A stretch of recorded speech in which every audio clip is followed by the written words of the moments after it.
आज मुझको सब्जी ले। हाँ हाँ, प्रज्वलित नहीं कर रहे हैं, बता रहे हैं इंपॉर्टेंट। आज मुझको सब्जी लेने जाना था और मुझे दुख हुआ कि बारिश में सब्जी लेने नहीं जा पाया मैं आज। तो इसका कृष्ण भावना से क्या कनेक्शन है? दुख क्यों हुआ? क्योंकि वही परवल बहुत महंगा बिक रहा है आज यहाँ पास में, और थोड़ा सा प्रयास कर लेता तो बहुत सस्ते में वही और अच्छा परवल मिल जाता मंडी से। समझ में आया मैं क्या बोलना चाहता हूँ? तो इस समय कलयुग चल रहा है, केवल भगवान का नाम बोल करके वही भगवत धाम की प्राप्ति हो जाएगी। और अगर अभी नहीं किया तो सतयुग में पैदा हो गए तो बहुत मरना पड़ेगा।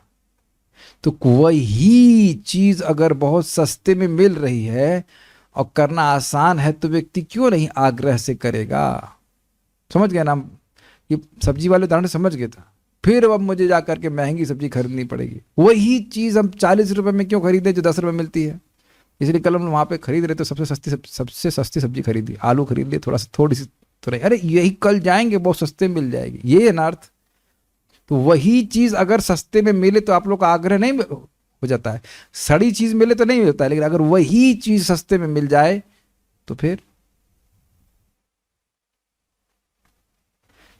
जिन लोगों को भी सूप वूप पीना होता है, तो ऐसे मैं अगर कुछ सूप या जूस पीता हूँ तो सबसे पहले क्या करूंगा, वो सस्ती सब्जी कौन सी उसी का जूस पिए जाएंगे।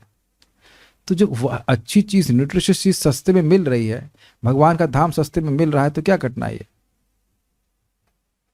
Is it not? So will start. हाँ, एक और बात कहने वाला था लेकिन वो बात मैं भूल गया। ये बात तो थी कि भगवान की भक्ति बड़ी आसान है, और कलयुग में तो केवल नाम मात्र से भगवान की धाम की प्राप्ति होती है। कि कुछ और भी बोलने वाला था, बहुत अच्छी थी, अब भगवान भुला दी तो क्या कर सकते हैं। खैर चलिए, हाँ याद आ गया। हम लोग ने अभी बोला यत्र गीता विचारश्च, है ना? बोला ना? तो आप सब लोग विचार कर रहे हैं कि नहीं? यत्र गीता विचारश्च पठनम पाठनम तथा, आप पठन पाठन कर रहे हैं कि नहीं? पढ़ा तो नहीं रहे लेकिन पढ़ तो रहे हैं। तो एक भक्त यहाँ पे लखनऊ में है, तुंग विद्या कहाँ से, रुड़की से, रुड़की में है। शाह आचार्य जी हमारे इधर कहीं पे, और आसाम में कहीं पे है। आसाम के किसी जंगल में है, पता नहीं नहीं नहीं नहीं, किसी गांव में। हाँ, ओ जयपुर में है माता जी, अच्छा, दैट इज हिडन गुप्त Vrindavan already. Tunga Vidya, you're from Jaipur, okay. Kalindi माता जी शायद बैंगलोर गई हैं, परिव्राजकाचार्य हो गई, घूम रही हैं पूरे विश्व में। जयश्री माता जी इज समवेयर, जहाँ मुझे नहीं पता आप एग्जैक्टली कहाँ पे हैं, लेकिन जहाँ कहीं पे भी आप हैं वहीं पे श्री श्री राधा कृष्ण बड़ी प्रसन्नता के संग विद्यमान। आप सोचिए कितना अच्छा कार्य किया जा रहा है। और यूट्यूब पे भी जो कोई व्यक्ति सुन रहा होगा, अगर सुनने का सौभाग्य मिल गया उसको, जब कभी भी सुनेगा तो गीता पे विचार करेगा, और जैसे ही गीता पे विचार करेगा तो श्री श्री राधा कृष्ण का संग जैसे वह सुख पूर्वक है वैसे मिलेगा। तो जय श्री माता जी मुंबई में है, okay. So let's, this the two things I wanted to share. अब हम बहुत सुंदर श्लोक की चर्चा करेंगे। तो कहेगा भाई आपने कहा कि काम के वेग को सहो, भगवान से को कहे क्रोध के वेग को सहो, भाई ये तो बहुत कठिन है, मुक्ति कब मिलेगी बताइए, जल्दी से बताइए। तो कह रहे नहीं, जो लोग इस प्रकार से मुक्त हैं काम क्रोध आदि से, उनको बहुत जल्दी ही ब्रह्म निर्वाण मिलेगा। ब्रह्म निर्वाण का मतलब तो समझते ही होंगे कि निर्विशेष ब्रह्म की बात नहीं कर रहे हैं, भगवान के धाम की प्राप्ति होगी बहुत जल्दी। तो देयर इज अ रीजन, क्योंकि व्यक्ति, कोई भी व्यक्ति तपस्या तभी करेगा जब उससे कुछ वैल्यू समझ में आए ना। कॉस्ट टू वैल्यू देखता नहीं कि हम इतना पेमेंट कर रहे हैं, हमें मिलेगा क्या। तो हम काम क्रोध को क्यों से हैं यहाँ पे, बहुत कह रहे हैं बहुत जल्दी। प्रपात का अनुवाद किया, अभिता मतलब बहुत जल्दी, और आचार्य ने भी असर से समझाया अभिता मतलब पूर्ण रूप से, वही एक अर्थ है, पूर्ण रूप से बहुत जल्दी मिलने वाला है। दोनों अर्थ ले जाएंगे, बहुत जल्दी। लेकिन भगवान लैंग्वेज बड़ी अद्भुत यूज करते हैं, बहुत जल्दी है। तो बहुत जल्दी का क्या मतलब है? देखिए, अब अनादि काल से तुलना करें तो बहुत, एक आध दो जन्म भी लगा जाए, 10 जन्म भी लग जाए तो भी बहुत जल्दी ही कहा जाएगा। गलत तो नहीं है। और यह भी नहीं कहा जा सकता कि एक जन्म में नहीं मिल पाएगा, यह आप नहीं कह सकते। जैसे कि आप देखिए अजामिल, एक जन्म नहीं कह सकते, 12 साल के अंदर वैकुंठ जाने की योग्यता प्राप्त कर लिया। अभी था मतलब बहुत जल्दी। अब वो जल्दी कितना जल्दी होगा उस पर निर्भर ये करता है कि व्यक्ति कितना काम और क्रोध के वेग को सहता है। देखिए बात ध्यान से सुन लीजिएगा, भगवान पहले ही बोल चुके हैं कि काम और क्रोध का वेग मृत्यु के पहले तक सहन करना होगा, इसलिए इनका वेग आना ये आपकी मुक्ति, आपको मुक्ति से या मुझको मुक्ति से डिस्क्वालीफाई को क्या कहेंगे भाई हिंदी में, हाँ, अयोग्य नहीं बना देता है आपको। काम और क्रोध या अन्य इंद्रियों का वेग आना यह आपको या मुझको भगवान के धाम जाने से अयोग्य नहीं बनाता है, इसको न सहन कर पाने से दिक्कत आ रही है। यानी कि इनके वेग के आधार पर आकर व्यक्ति जब गिर जाएगा तो दिक्कत होगी। और ये बात समझने का प्रयास कीजिए, ये भक्तों को समझ में आए, मुझे बहुत संदेह है, मुझे बहुत संदेह बात समझ में आए। देखिए भक्ति में अर्थ प्रवृत्ति होती है, उससे अनर्थ अपने आप नष्ट होते हैं। अनर्थ निवृत्ति होकर के अर्थ प्रवृत्ति नहीं होती है। अनर्थ उपशमो साक्षात भक्ति योगम अधोक्षजे लोकस्य जानतो विद्वांस चक्रे सात्वत संहिताम। अनर्थ अनर्थों का उपशमन हो जाता है। कैसे हो जाता है? साक्षात भक्ति से। किसमें? अधोक्षज में, भगवान कृष्ण में। तो जब व्यक्ति भक्ति करता है तो उससे अनर्थों की निवृत्ति होती है। अनर्थ निवृत्त हो और उसके बाद भक्ति करता, ऐसा नहीं बोल रहे। ये बहुत गंभीर बात है, समझने का प्रयास कीजिए, बहुत उत्साह हो जाएगा। भाई ऐसा तो नहीं है कि काम और क्रोध हम सबसे एकदम छूट गया है, नहीं छूटा है, लेकिन भक्त वैसे चित्त को लेकर भी अगर जब हम श्रवण कीर्तन करते हैं तो उससे काम और क्रोध नष्ट होता है। अरे सीधी सीधी बात समझिए, हम लोग ठीक होकर के दवा नहीं लेते हैं, दवा लेकर के ठीक होते हैं। अब तो समझ में आ गया होगा। इसलिए कोई व्यक्ति, अब हर व्यक्ति यहाँ पे अलग अलग स्तर से है, कोई अधिक काम से प्रभावित है, कोई क्रोध से अधिक प्रभावित है, अलग अलग सबके सिम्टम्स हैं। इसका मतलब यह नहीं कि भगवान हमको रिजेक्ट कर दे रहे हैं, यह भक्ति के प्रोसेस हमको रिजेक्ट कर दे रहा है हमको। इसलिए मैं बोल रहा हूं कि कई बार भक्त लोग हतोत्साहित हो जाते हैं, हम तो इंद्रियों को सीमित करने का प्रयास कर रहे थे, फिर हम गिर गए तो क्या हुआ? तो गए बैठे रहोगे? अरे गिरता है आदमी, गिरे क्यों? क्योंकि अभी है, अगर काम क्रोध का वेग नहीं है तो आप गिरोगे ही नहीं, सीधी बात। बहुत सी चीजों से नहीं गिरते ना। मैं कोई भक्त नहीं देख रहा हूं जो मुर्गा खाता हो, कोई बोलते ही नहीं कि मुर्गा खाने की इच्छा होती। तो वहां तो जीत लिए ना पूरा इंद्रियों को आप। संकल्प मैं बोल रहा हूं तो याद आता होगा, नहीं तो याद भी नहीं आता होगा, या आता भी होगा तो सोचते होंगे कितना क्यूट मुर्गा है, खाने के बारे में तो नहीं सोचते होंगे। अब आप ये तो नहीं कह सकते कि हाँ जितने भी उपस्थित भक्त हैं वो कभी मांस खाए ही नहीं है। बहुत से लोग कभी नहीं खाए होंगे, लेकिन कुछ लोग हैं जो खाए होंगे, तो वह तो इच्छा गई ना, और भी बहुत सारी इच्छा चली गई। तो अब धीरे धीरे करके ये वेगों का प्रभाव कम होता जाएगा, कभी निरुत्साह नहीं होना है। Is it okay? ये बात समझने का प्रयास कीजिए। चलिए हम गीता के श्लोक आगे पढ़ते हैं। काम क्रोध विमुक्तानाम यतीनाम यत चेतसाम। काम क्रोध विमुक्तानाम यतीनाम यत चेतसाम। अभी तो ब्रह्म निर्वाणम वर्तते विदितात्मना।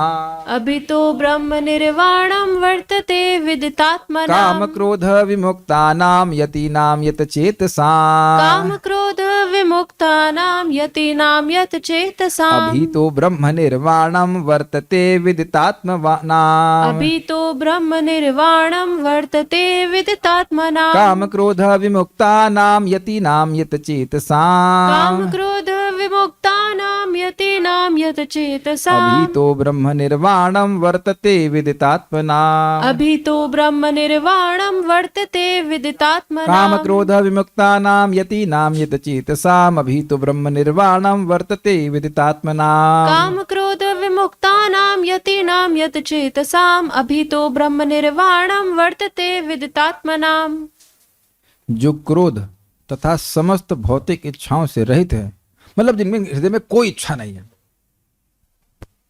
सही है ना? हाँ, ऐसा नहीं हो सकता है कि कोई इच्छा नहीं हो।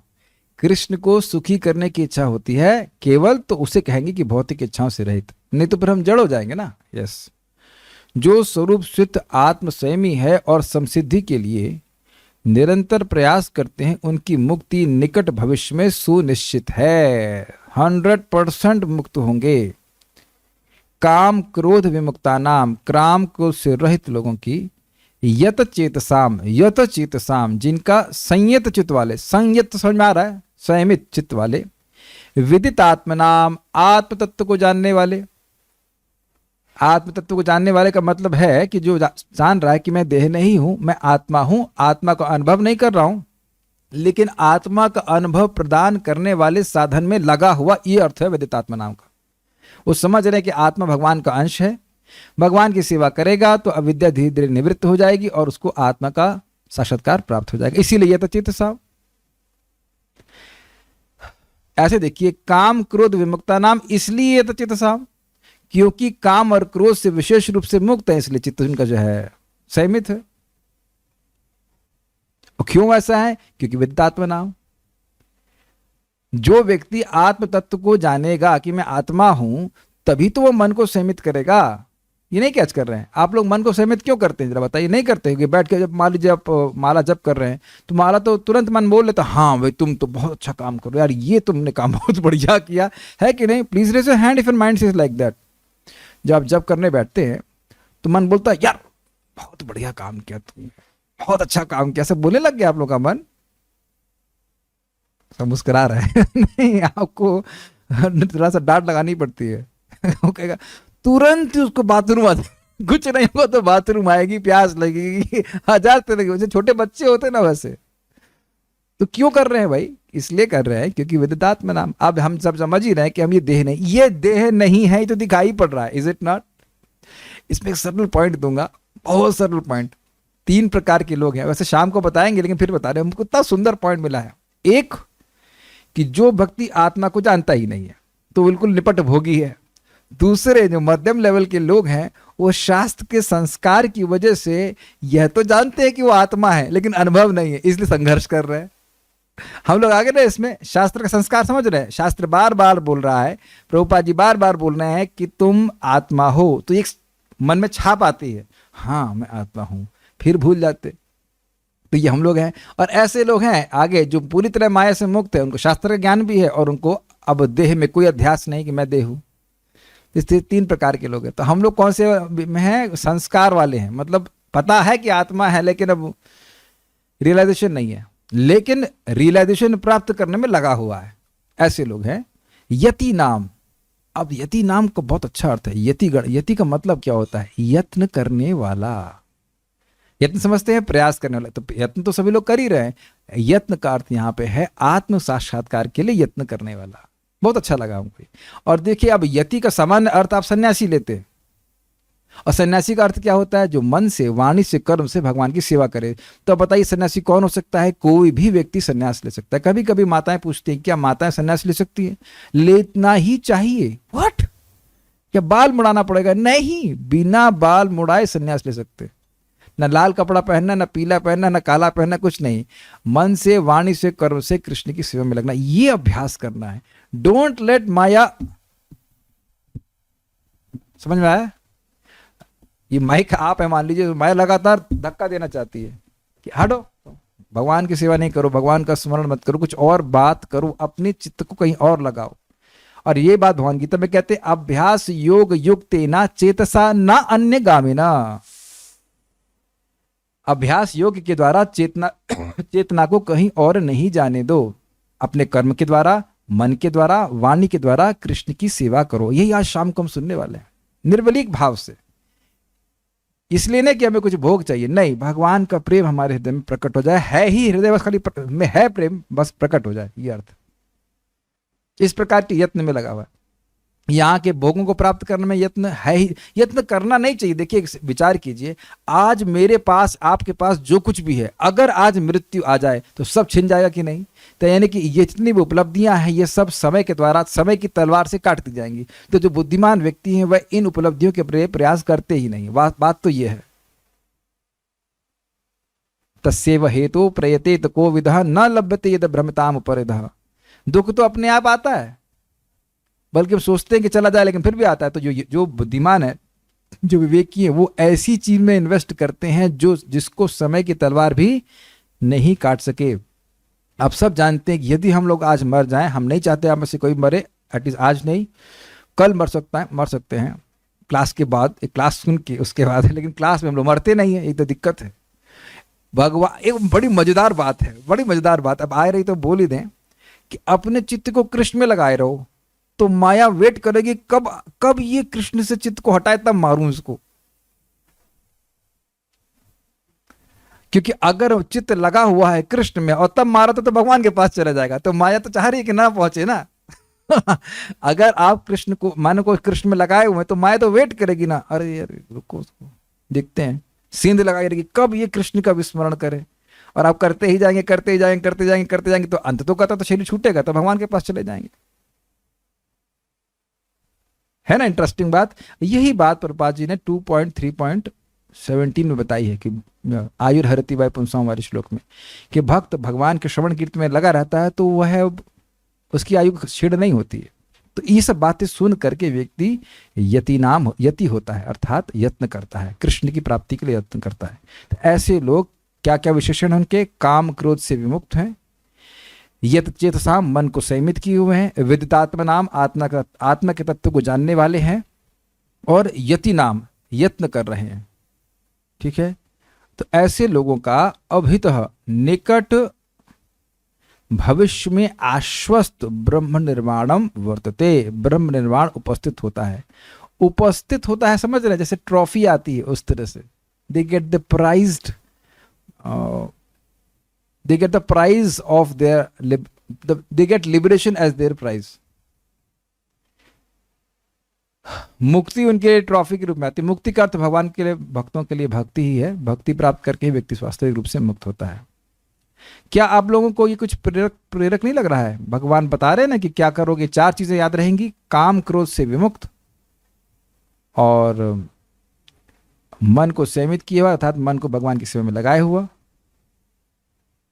विदितात्मा नाम अपने स्वरूप को समझते हुए कि मैं कृष्ण का एक सेवक हूं, एकमात्र कृष्ण का सेवक हूं, इसलिए कृष्ण की सेवा में लगे रहे, और सहज सेवक हूं, निर्वैलिक भाव से, बिल्कुल निष्कपट भाव से। और चौथा है यति, अगर प्रयासरत है तो निश्चित रूप से उसकी मुक्ति है, निश्चित मुक्ति है, कोई संदेह इसमें नहीं होना चाहिए। आज मैं इस पर विचार ही कर रहा था, बार बार फिर से मैं बोलूंगा कि ऐसे लाभों को प्राप्त करने का क्या फायदा जो समय के द्वारा, समय की तलवार के द्वारा काट दी जाए, और वो तलवार कभी भी चल सकती है। सभी भक्तों को इतना तो उत्साह है ही, और पता भी है, ये ज्ञान भी है कि अब हम लोग जो भक्ति किए हैं वह हमेशा हमेशा के लिए सील हो गई है कि नहीं? इतना तो निर्भयता है ही मन में। कब मरेंगे तुमको नहीं पता, लेकिन जो भी किए हैं वो हमेशा के लिए सील हो गया। और इतना भी दिखता है कि जो इंद्र तृप्ति किए वो बिल्कुल वेस्ट है, ये जो आगे करेंगे तो भी वो भी वेस्ट है। लेकिन हम भक्ति करना नहीं छोड़ेंगे। अरे तुमको शर्म नहीं आती? मालो माया बोले तुमको शर्म नहीं आती? तुम भोग करते हो और भगवान की भक्ति करते हो। हाँ नहीं आती, क्योंकि हम तुम्हारे सेवक नहीं है।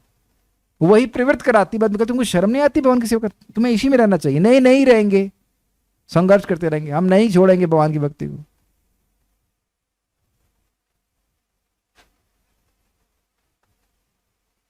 Krishna just sees how much we are eager for him. एक तो सब कुछ, जो भी कुछ बंद करना हमको एक झटके में बंद कर देंगे, है कि नहीं? बट श्रीधरी एवं मतलब और भी कुछ बात बोल रहे हैं, जो काम और क्रोध से विलग हैं, जिनका चित्त जीता हुआ है, तथा जिन्होंने आत्म तत्व को जान लिया है, उन यति सन्यासियों की अभितः अर्थात सब ओर से, अर्थात मरने पर और जीते जी भी ब्रह्म में लीनता है। अब अभितः के व्याख्या क्या कह रही देखिए, कि मरने के बाद तो भगवान के पास जाएंगे ही, जीते जी भी वह भगवान के पास ही, भगवान में ही रह रहे हैं। ब्रह्मणि ते स्थितः शब्द सुना था आपने, ब्रह्म में ही रहते हैं, ब्रह्म में ही रहते हैं। ब्रह्म में क्यों रहते हैं? क्योंकि ब्रह्म कहाँ रहता है? पहले प्रश्न बोल करिए, उस प्रश्न का उत्तर दीजिए। ब्रह्म कहाँ रहता है? ब्रह्म रहता है यज्ञ में। तस्मात् सर्वगतम ब्रह्मन नित्य यज्ञ प्रतिष्ठितम। तस्मात् इसलिए सभी जगह रहने वाला ब्रह्म यज्ञ में प्रतिष्ठित रहता है। तो जब सभी जगह रह ही रहा है तो यज्ञ में प्रतिष्ठित होने का क्या मतलब है? तो अब देखिए प्रश्न, इस बात को समझने का प्रयास कीजिए। पानी हर जगह है, लेकिन मैं हर जगह अपनी जीभ फैला फैला करके पानी नहीं पी सकता हूं। पानी जल के रूप में एकीकृत हुआ है, कंडेंस्ड हुआ, तो मैं पी पा रहा हूं। ऐसा तो नहीं मैं कहूंगा मुझे प्यास लगी तो आप कहेंगे इधर उधर, पानी तो सब जगह है, पानी है ना सब जगह, लेकिन आप सब जगह नहीं पी सकते। विशेष रूप से प्रतिष्ठित है ब्रह्म यज्ञ में। तो जब भगवान का भक्त हमेशा यज्ञ में जीवन ही जी रहे हैं, यज्ञ ही में ही जी रहे हैं, तो ब्रह्म में जी रहे हैं कि नहीं जी रहे? स्पष्ट है। आप में से मैं एक प्रैक्टिकल बात बोलूंगा, बिल्कुल समझ में आ जाएगा। कभी ऐसा होता है कि आपके यहाँ पे कोई गेस्ट आते हैं या कुछ आते हैं, और with all due respect to them, उनको पता भी नहीं होता है कि वो बोल क्या रहे हैं, और आपको वो बहुत पेनफुल लग रहा होता है, कैन यू जस्ट नॉट और समथिंग, नहीं आप लोग को सब अनुभव होता है कि ये क्यों बोल रहे हैं, और कठिनाई ये है कि उनको हम चुप भी नहीं करा सकते। ऐसे आप लोगों को लगेगा कि भाई हम जब जब कर रहे हैं हमको रुचि नहीं है, कुछ है या गीता, ऐसा कोई विशेष नहीं लग रहा आप लोगों को, लेकिन जब इधर उधर की बात सुनने, जिसको सुनने का आपको खुद भी मन नहीं है बिल्कुल भी, वो बोलने लग जाते हैं और उनको मना भी नहीं कर सकते शिष्टाचार के नाते, तब देखिए तब समझ में आता है कि हमारी इंद्रियां अभी भी कितना शुद्ध हो गई हैं पहले की तुलना में। आपने देखा होगा बिल्कुल रुचि नहीं आती है, भक्त बोलने गुस्सा आता है, हाँ मुझको भी गुस्सा आता है। मेरा इसलिए मैं शेड्यूल ऐसा फिक्स करके रखता हूँ कि किसी गेस्ट को आने का मौका ही नहीं मिले। नहीं, अब क्लास के बाद मुझे रेस्ट करना, रात में देर तक पढ़ाई करता हूँ, उसके बाद उठूंगा, फिर तैयारी करनी है, उसके बाद फिर क्लास में आ जाओ, मौका ही नहीं मिले। जो गेस्ट मिलना यहाँ मिल लो। हम तो सोच रहे हैं और कहीं छुप छुप करके गुफा में जाके रह ले कि वहाँ कोई नहीं पकड़ पाए। बस यहाँ आए गीता क्लास में मिलने, यहाँ पर मिलना है तो आइए मिलिए, 1 घंटे मिलते हैं, सुबह मिलते हैं 1 घंटे, शाम को फिर दर्शन से दिया जाता है, दर्शन दिया जाता है, गीता का दर्शन, भागवत का दर्शन, यू सी। और यही चीज हम लोग सुन चुके हैं ना दूसरे अध्याय में। किस व्यक्ति की चेतना शुद्ध है इस पे यह निर्भर करता है कि वो क्या बोलना चाहता है, क्या सुनना चाहता है। याद आ रहा है, स्थित प्रज्ञ सका भाषा समाधिस्तस्य केशव सतधि किम प्रभाषित किमासीत ब्रजेत किम। बहुत अच्छा, वो सेक्शन हमको बहुत अच्छा लगता है, मन करता है बार बार उसको पढ़ाएगा। कैसे हम क्या बात करना चाहता है, तो अपने चित्त में देख लीजिए इस चीज को। मैं ये सब बातें क्यों बोल रहा था, इस समय भी जीते जी भी व्यक्ति कृष्ण के बारे में ही सुनना चाहता है, कृष्ण के बारे में ही बोलना चाहता है, कृष्ण की सेवा करना चाहता है। तो अब इसको क्या कहा जाए, उसको मुक्त नहीं कहा जाएगा। यह यस्य हरेर्दास्य कर्मणा मनसा गिरा निखिलासु अपि अवस्थासु जीवन मुक्त स उच्यते। अब समझ में आ गया। जब अभी वह मुक्त है तो आगे क्या होगा, बोलो क्या होगा, मुक्त होगा, सिंपल। अब एक फिर प्रश्न आएगा, तो प्रभु जी बहुत से गृहस्थ लोग तो नौकरी करते हैं तो वो तो फंसेंगे। नहीं, नौकरी कर रहा है लेकिन नौकरी में श्रद्धा नहीं है, नौकरी में टेस्ट नहीं है। ऐसे तो बहुत सारे गृहस्थ भक्त यहाँ पे होंगे जो अपना काम करते होंगे। क्यों साहब जी, आपको वो जीएसटी वीएसटी करने में बहुत आनंद आता है ना? नहीं आता, लेकिन ठीक है कुछ कमाने के लिए कर ले रहे हैं, लेकिन श्रद्धा वहां नहीं है। श्रद्धा का मतलब है बड़े टेस्ट से करें, बड़े चाव से करें, ऐसा नहीं है। एक इनडिफरेंट भाव में व्यक्ति कर ले रहा है, हाँ कुछ नौकरी कमाना, कुछ पैसा कमाना, परिवार किया है, लेकिन मुख्य बात है कि कब हम भक्तों के संग बैठेंगे, भगवान की चर्चा करेंगे। ठीक है, नौकरी करना मुश्किल हो गया है एक दिन होगी भी नहीं, मुश्किल नहीं, असंभव हो जाएगा। पैसे जोड़ लो ताकि आगे जब करना संभव हो जाए तो करना भी मत। तावत कर्माणि कुर्वीता ना निर्विद्येत यावता, तब तक कर्म करी जब तक आप इससे बिल्कुल बोर ना हो जाए। मत कथा श्रवणाद हुआ श्रद्धा यावन न जाए, जब तक मेरी कथाओं में व्यक्ति की श्रद्धा नहीं हो जाती तब तक व्यक्ति कर्म करे। और एक और बात है कि भगवान की कथा ऐसी है कि अब बाकी इच्छाओं को मुक्त ही कर देगा, मुक्त इच्छाओं से मुक्त कर देगा। तो पैसा जोड़ना शुरू कर दीजिए अपना, जल्दी से जल्दी आपका रिटायरमेंट होगा, कथा सुनिए। ठीक है, भाव यह है कि शरीर का अंत होने पर ही वे ब्रह्म में लीन होते हैं, ऐसी बात नहीं है, किंतु जीते जी भी वे ब्रह्म में ही वर्त रहे हैं। तो सभी लोग ब्रह्मचारी हैं। ब्रह्म मतलब भगवान, तो कृष्णचारी जो कृष्ण की सेवा में लगा है वो ब्रह्मचारी। ये मजाक नहीं कर रहा हूं, ये वाकई अर्थ लिया गया, जो कृष्ण की सेवा में लगा है वो ब्रह्मचारी। अब जो शादीशुदा नहीं और गांजा पी रहा है तो वह ब्रह्मचारी नहीं है। एक एक्सट्रीम बात बोल रहा हूं, ऐसे बहुत साधु दिखते हैं जो शादी नहीं करते लेकिन गांजा पीते हैं, तो ये ब्रह्मचारी नहीं कहा जाएगा, श्रीपाद रामानुजाचार्य, और वो मुक्त भी नहीं है। निश्चित ही कहाँ चला गया, हाँ कहाँ चला गया, हाँ रामानुजाचार्य, जो काम क्रोध से भली भांति छूट गए हैं, यति यानी यत्नशील हैं, यतचित्त है यानी संयमित मन वाले हैं, और विजितात्मा जीते हुए मन वाले हैं, उनके सब ओर ब्रह्म निर्वाण रहता है। अभिप्राय यह है कि ब्रह्म निर्वाण ऐसे पुरुषों की हथेली में रहता है। वाह, दिस इज नाइस। देखो हर आचार्य ना उसको थोड़ा सा अलग से एक अलग ट्विस्ट देते हैं, हमको बहुत अच्छा लगता है। हाथ में अमल की वत, याद आ रहा है आपको? अम्ल की वत, ब्रह्मा जी कहते हैं कि पूरा ब्रह्मांड मेरे हाथ में अम्ला के समान है, आंवला के समान है, बिल्कुल एनालिसिस कर सकते हैं। तो कहते हैं ये तो हमारे बाएं हाथ के खेल है। अब देखिए, जिस मुक्ति को लोग मर मर के भी प्राप्त नहीं कर पाते, वह केवल भगवत सेवा से संपन्न हो जाता है। तो बताइए भगवान कितने समर्थ हैं। अमृतत्व से ईशान, अमृतत्व के ही ईश हैं, यानी ईश्वर हैं। तो जो भगवान की सेवा करेगा उसको अमृत मिलेगा ही। अमृत इन द लिटरल सेंस, वो कभी नहीं मरेगा। अमृत, अमृत केवल स्वाद के अर्थ में नहीं, स्वाद तो है ही भगवान की सेवा में। अमृत मतलब अमृत, जप कर रहे हो अमर, गीता सुन रहे हैं अमर, प्रसाद खा रहे हैं अमर, प्रसाद बना रहे हैं, भोग बना रहे हैं अमर, कृष्ण की किसी भी सेवा में लगे हैं तो अमर अमर अमर अमर अमर। और वो सेवा कर किस वस्तु से रहे हैं? स्वश्रृगाल भक्षये। ये आज के शाम के श्लोक में आएगा। स्व मतलब कुत्ता और श्रृगाल मतलब सियार। उनके द्वारा भोग्य ये शरीर है, मानते हैं आप? या फिर अग्नि में फूंक दिया जाएगा। ऐसे गर्हित शरीर से सेवा कर रहा है कृष्ण की और अमृतत्व को प्राप्त कर रहा है। चतुराई नहीं है? देखिए, भक्त लोग अपनी पहचान इस देह से नहीं करते हैं, वह इस देह का उपयोग भगवान की सेवा में करते हैं। जब तक इस देह में हैं, भगवान की सेवा में लगे रहते हैं। वो भगवान की सेवा से अपने आप को भगवान के सेवक के रूप में पहचानते हैं। ठीक है, शरीर में है तो क्या, जितना बनेगा इस शरीर सेवा करेंगे। आज हम शाम के लिए काफी उत्साहित हैं और बहुत अच्छी बात आने वाली है। बड़े कमजोर दिल वाले क्लास में आने में जरा सोचिएगा, बहुत सुंदर श्लोक है। हमको बड़ा अच्छा लगता है। स्वश्रृगाल भक्षये, ये देह तो कुत्ता और सियार द्वारा खाया जाएगा। देखिए, मैं आपको सच बात बोल रहा हूं। हमारे पिताजी को हम अग्नि दे रहे थे।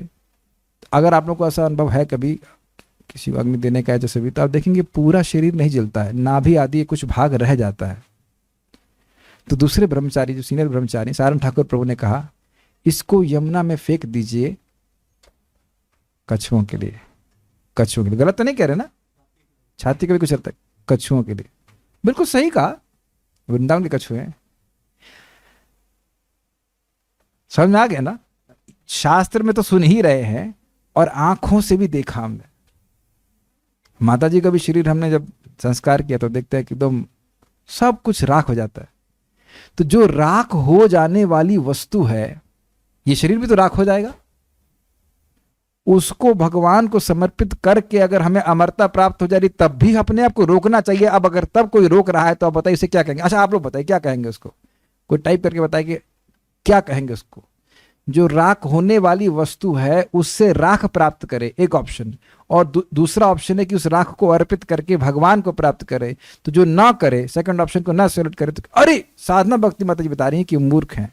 जय श्री माता जी कह रही हैं मूर्ख हैं। सबका मतामत है कि मूर्ख है, बेवकूफ, मूर्ख और मूढ़ अलग अलग पर्यायवाची हैं। जी हाँ। और जो करे वो क्या? अत्यंत बुद्धिमान। और यही बात भगवान श्री कृष्ण 11वें स्कंद में कहते हैं। देखिए, आप लोग भागवत बोलने लग गए, वेरी गुड, जबकि 11वां स्कंद पढ़ा है नहीं मैंने। और माया बार बार बोले कि इस राख को तुम राख में अर्पित करो, है ना? भौतिक वस्तु को प्राप्त करने में लगे रहो, जो कभी भी छीन लेगी, वही माया छीन लेगी, वही शरीर छुड़वा देगी। वापस करो, ये देह वापस करो। मां प्रकृति को ये देह हमको वापस देना है। सात्विक मूवमेंट वाले बोलते हैं तो देना है, उससे पहले क्या करना है जब विचार करो ना। हमको बहुत अच्छा लगा था ये बात। ठीक है, ठीक है।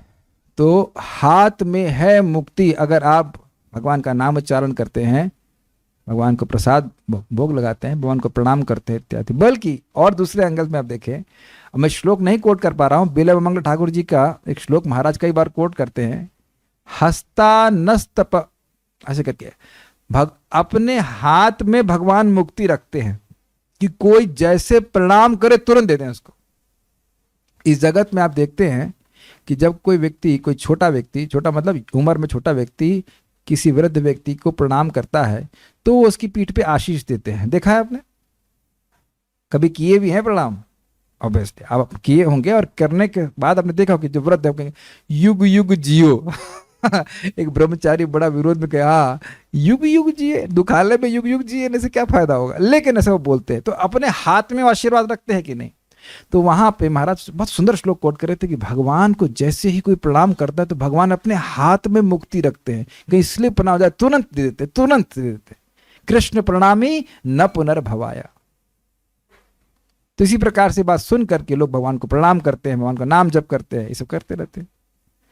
और आप जानते हैं अभी पुरुषोत्तम मास आएगा, फिर कार्तिक मास आता ही है कि अब उसमें दीपदान कर दिया आपने तो आपके पूर्वज भी मुक्त हो जाते हैं। आप फिर आपका तो कहना ही क्या। ठीक है, गीता भूषण टीका, निश्चित ही परमात्मा भी ऐसे व्यक्तियों के अनुवर्ती हो जाते हैं अर्थात उनकी सेवा करते हैं। अब तो ये बहुत हद कर दी, बहुत अच्छा व्याख्या कर रहे हैं। काम क्रोध विमुक्तानाम यतिनाम यत चेतसाम अभी तो ब्रह्म निर्वाणम वर्तते विदितात्मनाम। जो इन 4 गुणों से युक्त है उनकी सेवा कृष्ण करते हैं, अर्थात जो इस प्रकार से कृष्ण की सेवा में लगे, सुन लीजिए, जो कृष्ण की प्राप्ति में कृष्ण की प्राप्ति के लिए कृष्ण की सेवा में लगे हुए हैं, उनकी सहायता कृष्ण करते हैं। This is brilliant, this is super brilliant. अगर किसी को यह विश्वास हो गया कि मैं कृष्ण का सेवक हूं, मुझे कृष्ण की प्राप्ति करनी है इस जीवन में, और मैं इसकी प्राप्ति के लिए क्या साधन देख रहा हूं, कृष्ण की सेवा, श्रवण कीर्तन स्मरण आदि, तो भगवान खुद आपकी मदद करेंगे। अब कौन रोक सकता है, ये बताइए। इतनी सी बात हमें समझनी कि हम कृष्ण के सेवक हैं और हमें कृष्ण की सेवा करनी है। जो भी कठिनाई आ रही है वो बहुत कम है, और उसको भगवान एक आर्टिफिशियल कठिनाई प्रस्तुत कर रहे हैं। थोड़ा सा आप मतलब थोड़ा बिलबिला जाए थोड़ा सा भगवान को पुकारे, बाकी कुछ खास कठिनाई है नहीं। प्रभुपाद जी के शब्द बोल रहा हूं, जितने भी कष्ट आए थे पांडवों को, क्या थे, आर्टिफिशियल सफरिंग। आपको अब विश्वास है कि आपकी जो भी दुख आ रहा है वो आर्टिफिशियल है? जी हाँ, बिल्कुल आर्टिफिशियल है, कि कर्म के अनुसार नहीं है, वो भगवान की इच्छा के अनुसार है। इतना सा थोड़ा दे तो बिलबिलाए और उसके बाद से इसकी भक्ति बढ़ेगी, बस इतना नहीं देते हैं कि आप भक्ति ही नहीं कर पाओ। ऐसा किसी के संग हुआ है कि इतना दुख आ गया हो कि भक्ति ही नहीं हो पा रही है? इतना देते हैं कि मतलब भक्ति ये ना सोचे कि तो जगत अच्छा है, यहीं रह लेते, यहीं रह के भजन करेंगे। इतना नहीं रहने देंगे भगवान आपको, इतना नहीं रहने देंगे। थोड़ा थोड़ा मतलब बिलबिलाओ नहीं, हल्का हल्का दुख आएगा। आप पता नहीं, हमें तो अपने जीवन में ऐसा कुछ नहीं महसूस हो रहा कि बहुत नहीं भगवान आपने कुछ नहीं सुना, आपने कुछ नहीं सुना लेकिन क्या करें, वहां सब सुन लेते हैं, बट इतना कोई दुख आता नहीं है, इज इट नॉट? और जो दुख आएगा अभी तो भगवान की स्मृति में लगे रही तो सब दुख भूल जाते हैं। हमको बहुत ये प्रैक्टिकल देखा है, दुख भूल जाते हैं, प्रैक्टिकल। श्रवण कीर्तन में लगे रहिए, दुख भूल जाते हैं।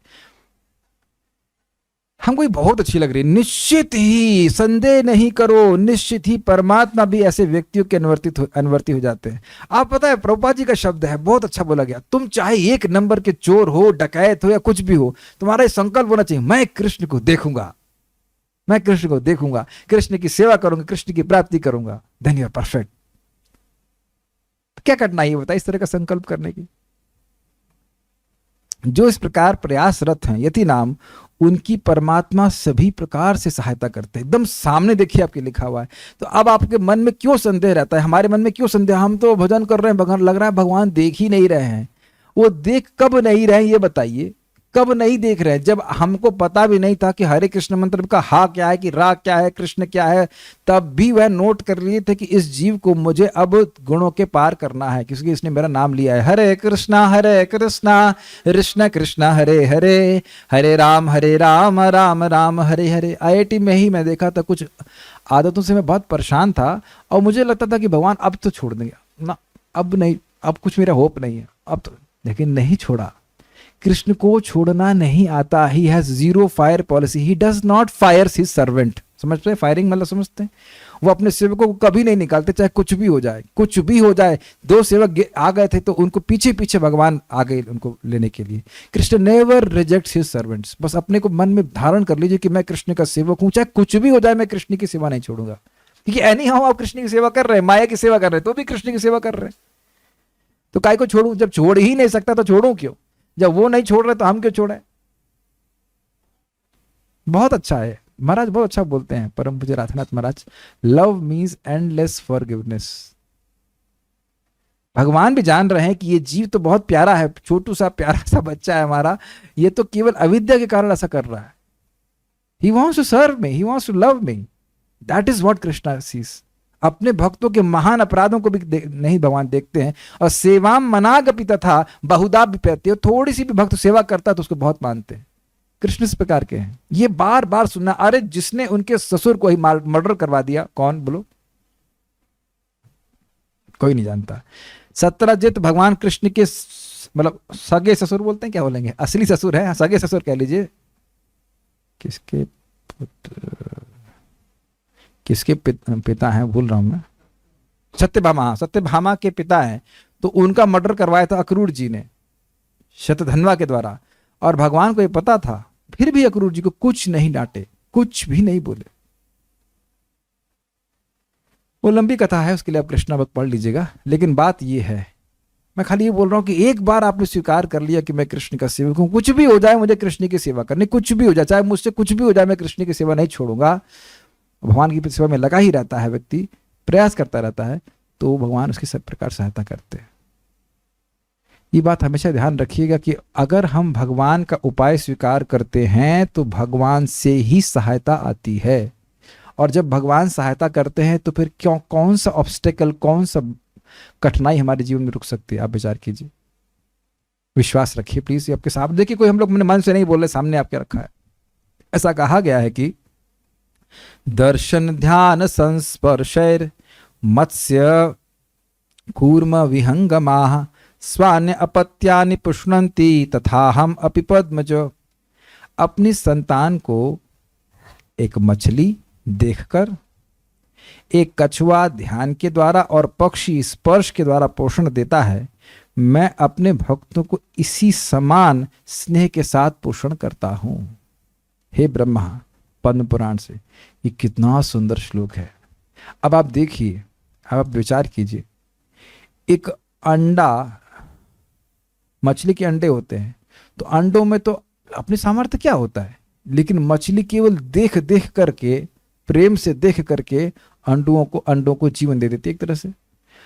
और कछुआ इससे भी आगे, केवल स्मरण करके पोषित कर देता है, अंडे दे देगा, और कछुआ जो भी है वो स्मरण करती रहेगी, और उससे अंडे कछुओं में कन्वर्ट हो जाएंगे। अब यह कैसे होता है, कोई यहाँ पे वैज्ञानिक बैठा हो।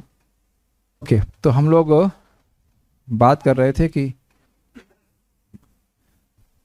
अब यह कैसे हम विचार कर सकते हैं, या सब कैसे समझ सकते हैं कि कछुआ आदि किस प्रकार से पोषित करते हैं, लेकिन होता है। तो आप ये पूछेंगे, अगर एक सिंपल सा एक्सप्लेनेशन होगा कि कैसे करते हैं, तो भगवान की शक्ति से करते हैं।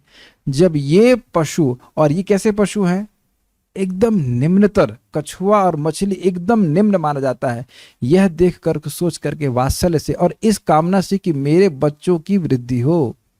ये बच्चे की, कछुए की और एक मछली की इच्छा रहती है ना, मेरे बच्चे की वृद्धि हो। इससे कई बच्चे वृद्ध हो जाते हैं, बड़े हो जाते हैं। इसका समझना होगा, उनके कछुए का तुमको नहीं पता लेकिन कितने अंडे देता है, लेकिन मछली बहुत सारे अंडे देती है, ये तो प्रसिद्ध है। तो कई बच्चे पल जाते हैं केवल एक मछली की नजर से। तो ये बहुत महत्वपूर्ण है कि हम भगवान के सामने, जैसे विग्रह के सामने जाते हैं, तो भगवान हमको देखते हैं। प्रणतपाल एक शब्द आया, प्रणतपाल भवाब्धिपोतम। भगवान को सामने जो व्यक्ति प्रणाम कर लेता है, तो उसके प्रति भगवान का संकल्प आ जाता है कि व्यक्ति मेरा है और मैं इसकी रक्षा करूंगा। तो वहां पे टीका में कहा गया, न तु परिचर्या आदि अपेक्षकम, सेवा करेगा यह भी अपेक्षा नहीं है, खाली प्रणाम कर दिया है तो असामान्य लगते। तो अब बताइए, इसका मतलब यह नहीं कि खाली प्रणाम करके निकले उसके बाद माया की सेवा करेगा। इसका मतलब यह कि प्रणाम तो करेगा ही और सेवा भी करेगा, ये अर्थ। सुना नहीं आपने आदि पुराण में कि कृष्ण कहते हैं, जिसने मेरा नाम कभी भी, कहीं भी, कैसे भी लिया, उसके नाम को मैं कभी नहीं भूलता। यानी भगवान हमेशा ही वात्सल्य से, स्नेह से उस व्यक्ति को सोचते हैं, किसने मेरा नाम लिया है। कितना अद्भुत है भगवान, बताइए। ये सब बात सुनकर कौन व्यक्ति भगवान की सेवा नहीं करेगा, आप बताइए। अब जो मूर्ख होगा वही नहीं करेगा। इतनी सारी सुविधा होने के बाद व्यक्ति भी छोड़ देगा तो बेवकूफ़ी कहा जाएगा। एक भक्त है, माता जी है, वो मुझे मैसेज कर रहे थे कि हम 2 बार खाना नहीं बना पाते हैं भगवान के लिए, गवर्नमेंट जॉब करता है, मैं छोड़ दीजिए। अरे नहीं, गवर्नमेंट जॉब कैसे छोड़ दे, समझ आया। किसी विशाल संस्थान को जो बहुत स्टेबल चीज है उसको आदमी नहीं छोड़ना चाहेगा, तो कृष्ण की सेवा से भी अधिक स्टेबल कोई गवर्नमेंट है, कैसे छोड़ सकता है। ये बहुत सुंदर बात है। और यहाँ पे ये ब्रह्मा जी को भगवान स्वयं कह रहे हैं, तथा अहम अपि पद्मच, मैं भी इसी प्रकार से पोषित करता हूं। तो कोई गीता सुन रहा है, भगवान का नाम जप कर रहा है, श्रवण कीर्तन में लग रहा है, भगवान का अनुग्रह विशेष रूप से उस व्यक्ति के ऊपर होगा। ये बहुत अच्छी बात है, भगवान की सहायता उस पर होगी, उसकी भक्ति पोषित होगी, ये अर्थ है। तात्पर्य, मोक्ष के लिए सतत प्रयत्नशील रहने वाले साधु पुरुषों में से जो कृष्ण भावना भावित होता है वह सर्वश्रेष्ठ है। बहुत सारे लोग मुक्त होना चाहते हैं, लेकिन जो भक्ति कर रहा है वो सबसे अच्छा है। इस तथ्य की पुष्टि भागवत में इस प्रकार हुई है। मेरे पीछे गाइए, बहुत अच्छा श्लोक है, बहुत अच्छा श्लोक है ये। 4 कुमारों ने पृथु महाराज की सभा में आकर के इसको बोला है कि देखिए, वास्तविक रूप से अविद्या से तो भगवान के भक्त ही मुक्त होते हैं। बहुत अच्छा श्लोक है। यत पाद पंकज पलाश विलास भक्त्या कर्माशयं ग्रथितमुद्ग्रथयन्ति सन्तः। यत पाद पंकज पलाश विलास भक्त्या कर्माशयं ग्रथितमुद्गथयन्ति सन्तः। यत पाद पंकज पलाश विलास भक्त्या कर्माशयं ग्रथितमुद्ग्रथयन्ति सन्तः। यत पाद पंकज पलाश विलास भक्त्या कर्माशयं ग्रथितमुद्ग्रथयन्ति सन्तः। तद्वन्न रिक्तमतयो यतयोऽपि रुद्ध स्रोतो गणास्तमरणं भज वासुदेवम्। तद्वन्न रिक्तमतयो यतयोऽपि रुद्ध स्रोतो गणास्तमरणं भज वासुदेवम्। यत पाद पंकज पलाश विलास भक्त्या कर्माशयं ग्रथितमुद्ग्रथयन्ति सन्तः। यत पाद पंकज पलाश विलास भक्त्या कर्माशयं ग्रथितमुद्गथयन्ति सन्तः। तद्वन्न रिक्तमतयो यतयोऽपि रुद्ध स्रोतो गणास्तमरणं भज वासुदेवम्। तद्वन्न रिक्तमतयो यतयोऽपि रुद्ध स्रोतो गणास्तमरणं भज वासुदेवम्। अब बहुत आपको अच्छा लगेगा, प्रभुपाद जी ये श्लोक कोट क्यों किए। इसमें एक शब्द है यतयः अपि, यति होते हुए भी, यति होते हुए भी, यानी कि यहाँ इस श्लोक को प्रभुपाद जी इसलिए उद्धरण दे रहे हैं ताकि यह समझाएं कि सारे यतियों में मोक्ष के लिए अविद्या से जो मुक्त होने के लिए यत्न कर रहे हैं उसमें सर्वश्रेष्ठ वह है जो भगवान वासुदेव का भजन कर रहा है, भक्ति कर रहा है। पहले मैं इसका अनुवाद पढ़ता हूँ। भक्ति पूर्वक भगवान वासुदेव की पूजा करने का प्रयास तो करो। बड़े से बड़े साधु पुरुष भी इंद्रियों के वेग को अपनी कुशलता से रोक पाने में समर्थ नहीं हो पाते, जितना कि वे जो सकाम कर्म की तीव्र इच्छा को समूल नष्ट करके और भगवान के चरण कमलों की सेवा करके दिव्य आनंद में लीन रहते हैं। संस्कृत देखिए, यत पाद पंकज पलाश विलास भक्त्या, जो भगवान श्री कृष्ण के चरण कमलों के, चरण कमल, पाद पंकज मतलब चरण कमल की पत्ती होती लाल लाल सी, उसको भगवान के पांव भी जो अंगूठे हैं, उंगलियां हैं, वो भी हल्की कमल के पत्ते जैसी हैं, तो वो लालिमा से युक्त हैं, तो इसलिए ऐसे उपमा दिखाई जा रही। तो उनके विलास की भक्ति के द्वारा, भक्त्या भक्ति के द्वारा, कर्माशयम ग्रथितम, जो कर्म की ग्रंथि है, मतलब कि मिथ्या अहंकार, भाई मिथ्या अहंकार है कि मैं देह हूं तभी तो हम कर्म करते हैं भोग के लिए, उसको उद्ग्रथयन्ति, उसको खोल देते हैं। ग्रंथितम उद्ग्रथयन्ति, और ये शब्द बहुवचन में है, एक साधु नहीं, बहुत सारे संत ऐसा करते हैं। कौन संत हैं? जो भगवान की भक्ति के द्वारा अपनी अविद्या की ग्रंथि को खोल देते हैं, ये अर्थ है। तद्वन, उनके जैसे, रिक्त मतयः, जिनकी मति खाली है, बुद्धि खाली है, किससे खाली है? भगवान की भक्ति से खाली है।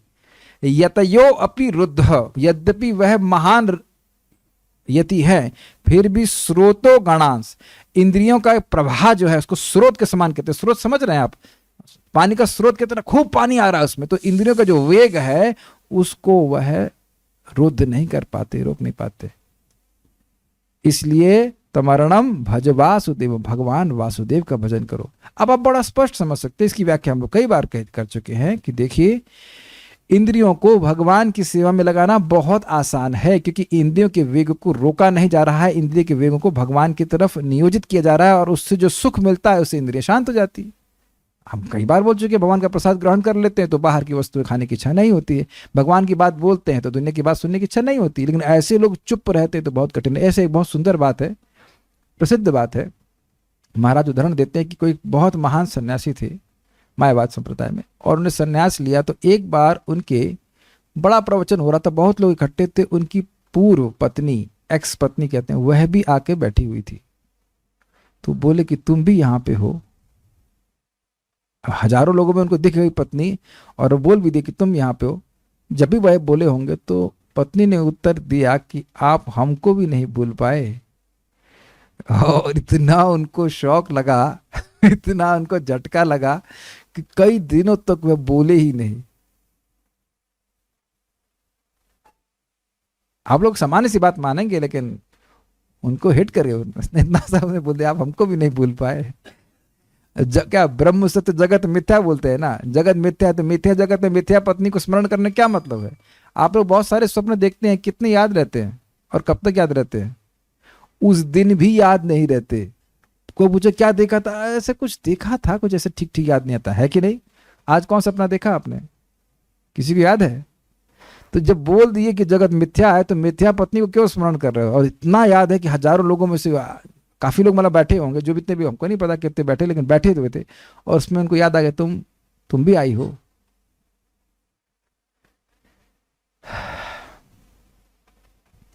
ठीक है, बद्ध जीव में कर्म के फलों को भोगने की इच्छा इतनी बलवती होती है कि ऋषियों मुनियों तक के लिए कठोर परिश्रम के बावजूद ऐसी इच्छाओं को वश में करना कठिन होता है। कर्माशयम ग्रथितम, कर्म की ग्रंथि बड़ी प्रबल है। लेकिन देखिए, वही कर्म की प्रवृत्ति जब भगवान को अर्पित होती तो क्या होता है, वह मोक्ष कारण बन जाती। आसान हो गया कि नहीं? अब मान लीजिए आपको रोटी सब्जी बनाना, जो भी बनाना अच्छा लगता है, अब वो भगवान को समर्पित कीजिए तो बहुत आसान काम है, फिर मुक्त हो जाएंगे।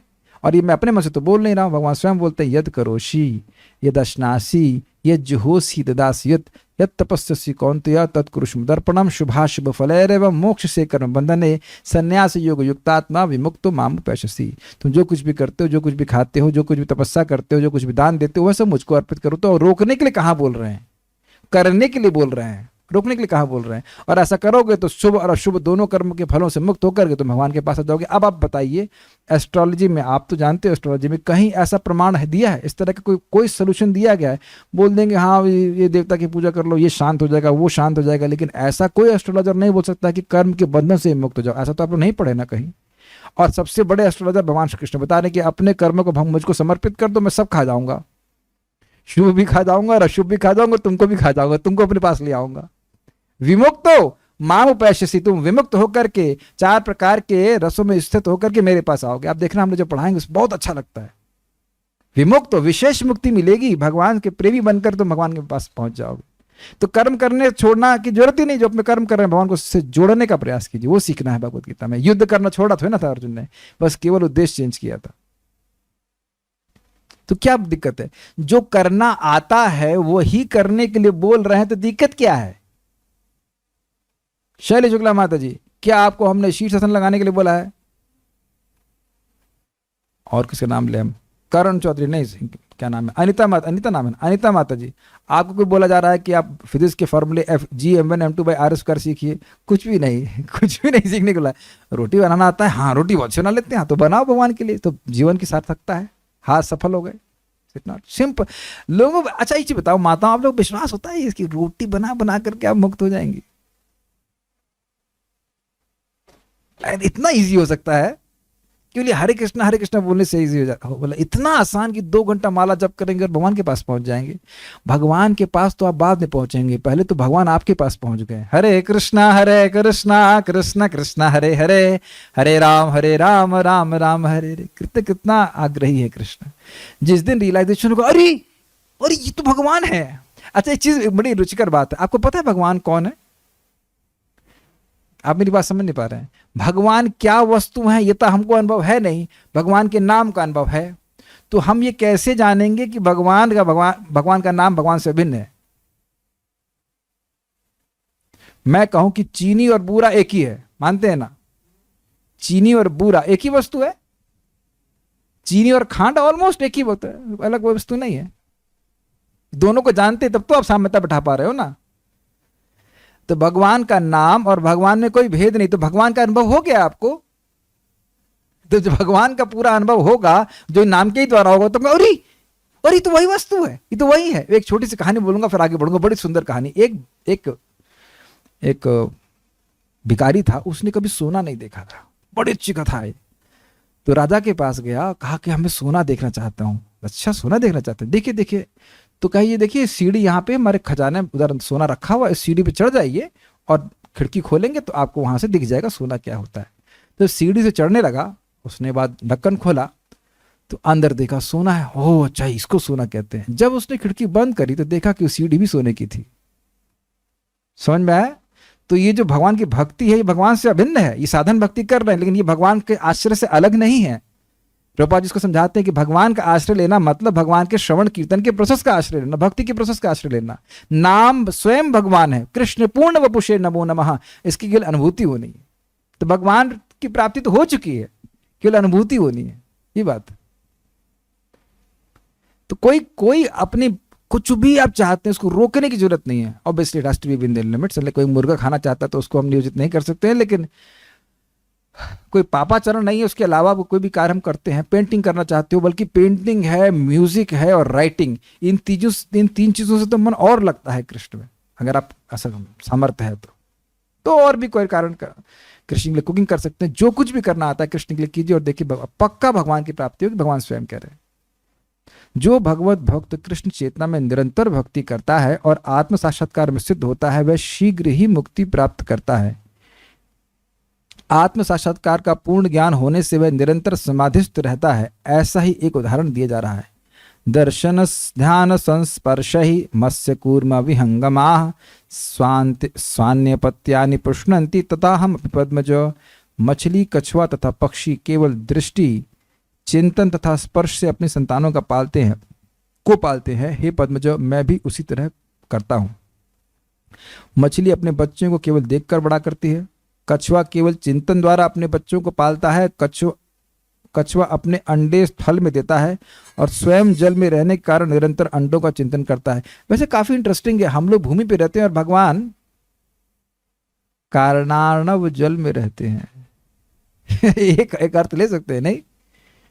गर्भोदकाशायी, क्षीरोदकाशायी, भगवान तो जल में रहते हैं, जल में विहार करते हैं, लेकिन हम जो भूमि के प्राणी हैं उनका स्मरण करके उनको उद्धार कर देते हैं। अब ये बड़ी अच्छी बात है। आप 5वां स्कंद 5वां अध्याय जो मैं सही स्मरण से बोल रहा हूँ, वहां बहुत अच्छा बात बोलते हैं कि मैं अपने भक्तों का सदा ही स्मरण करता हूँ, उनका हित कल्याण हमेशा ही अपने मन में सोचता रहता हूँ। और यही बात हमने 9वें स्कंद में भी सुननी है। साधु लोग मेरे हृदय में रहते हैं और मैं साधुओं के हृदय में रहता हूँ। तो साधु मेरे हृदय में रहते हैं मतलब साधुओं का कल्याण कैसे हो यही मैं सोचता रहता हूँ। साधु मतलब मेरे भक्त, भगवान श्री कृष्ण कहते हैं। और भगवान के भक्त क्या सोचते हैं? कैसे भगवान के यश का प्रचार हम कर सकें, ये है बस भक्तों की चिंता।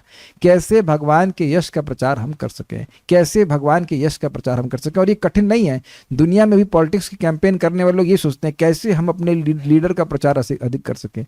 बाकी उन्हें काजू बादाम तो खिलाता ही है।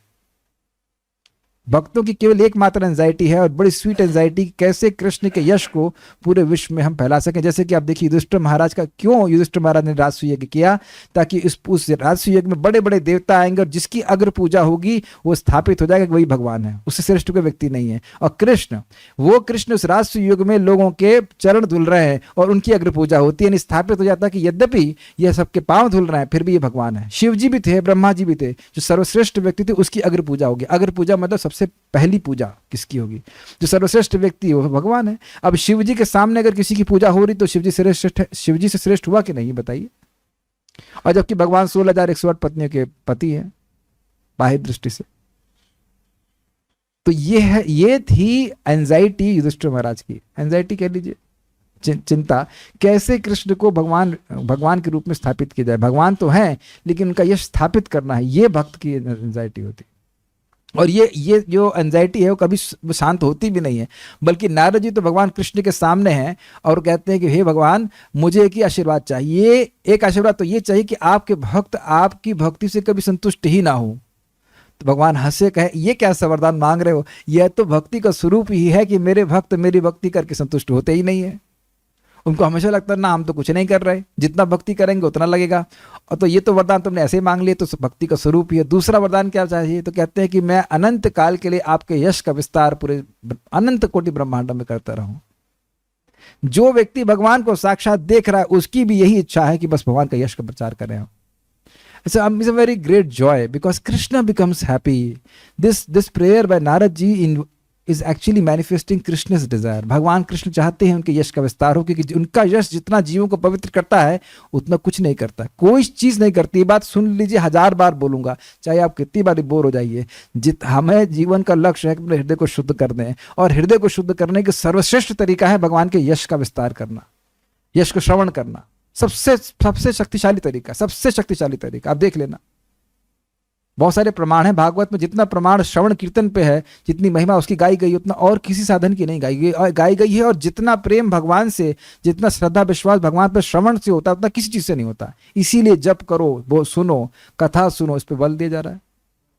श्रवणम कीर्तनम, श्रवण मंगलम और श्रवण परम मंगलम, निर्णाम परम मंगलम। आज मैं फिर विचार कर रहा था कि तब विक्रीडितम कृष्णा निर्णाम परम मंगलम। हे कृष्ण, आपकी लीला कथा जीवों का परम मंगल है। परम मतलब उससे श्रेष्ठ मंगल हो नहीं सकता है, और हमें वो सब करने का मौका मिल रहा है। कितना सुंदर बात। तो मैं खाली बोल रहा था कि चिंतन क्या करना, आप इधर से बस ये चिंतन करिए कैसे हम भगवान का यश सुन सकें, अधिक कैसे बोल सके, सेवा कर सके। उद्धार की चिंता जिस है उस कॉन्ट्रैक्टर को दे दीजिए, उसके लिए कोई चिंता नहीं है, वो पक्का उद्धार कर देगा। बल्कि अगर इस प्रकार की एंजाइटी में जीव है कि मुझे कृष्ण का यश बोलना है, बताना है, तो वह पहले ही मुक्त है। उसको मुक्ति की जरूरत क्या, पहले मुक्त है। जैसे मैं पानी मेरे टेबल पे ला के रख दिया जाता है तब ना हम क्लास दे रहे हैं, नहीं तो पानी ढूंढने जाएंगे बाहर। जब टेबल पे ही ला के रख दिया गया है तो मैं चिंता करने की क्या जरूरत है, समझ गए। जब आपकी जेब में ही मुक्ति रख दी गई है तो फिर मुक्त होने की क्या जरूरत है। बस मुक्ति के स्तर पे कार्य करते रहिए, कृष्ण की सेवा करते रहिए, ठीक है। इसी प्रकार भगवत भक्त भगवत धाम से दूर स्थिर रहकर भी भगवान का चिंतन करके कृष्ण भावनामृत द्वारा उनके धाम पहुंच सकता है। उसे भौतिक क्लेशों का अनुभव नहीं होता है। क्लेश उपस्थित होते हैं लेकिन अनुभव क्यों नहीं होता है, क्योंकि भगवत स्मरण में रहता है। और भगवत स्मरण का बड़ा प्रैक्टिकल समझ लीजिए अर्थ, कैसे कृष्ण का श्रवण कीर्तन जगत में और अधिक स्थापित हो। और कुछ रह गया इसमें, फिनिश लास्ट। यह जीवन अवस्था ब्रह्म निर्माण अर्थात भगवान में निरंतर लीन रहने के कारण भौतिक कष्टों का अभाव कहलाती है। देखिए, आप बड़ा स्पष्ट समझते हैं कि कृष्ण की विस्मृति ही जीवन में कष्टों का कारण है। तो अगर हम भगवान की स्मृति में रहेंगे तो अपने इसी जीवन में आप देखेंगे कि क्लेशों की निवृत्ति हुई है, इसी जीवन में देखेंगे कि शांति हुई है। बल्कि आप देखेंगे कि जब कोई व्यक्ति हमको भगवान की विस्मृति कराता है तब हमारे क्लेश शुरू हो जाते हैं। सब शुरू होने का समय हो गया है कि नहीं, 10 मिनट में फिर क्लेश शुरू होने वाले हैं। गलत तो नहीं कह रहे हैं, कोई कुछ ये हो गया, वो हो गया, ये मर गया, वो जी गया, ऐसे कुछ बोलता रहेगा। ये तो कम से कम गीता क्लास भागवत क्लास में तो सुखी रहते हैं। Okay, thank you for giving your time to Krishna and Krishna कथा। ओह, कोई प्रश्न नहीं है, so will stop here. Shrimad Bhagavad Gita की जय, श्रील प्रभुपाद की जय, निताई गौर प्रेमानंदे। हम लोग प्राण करेंगे, विल स्टॉप।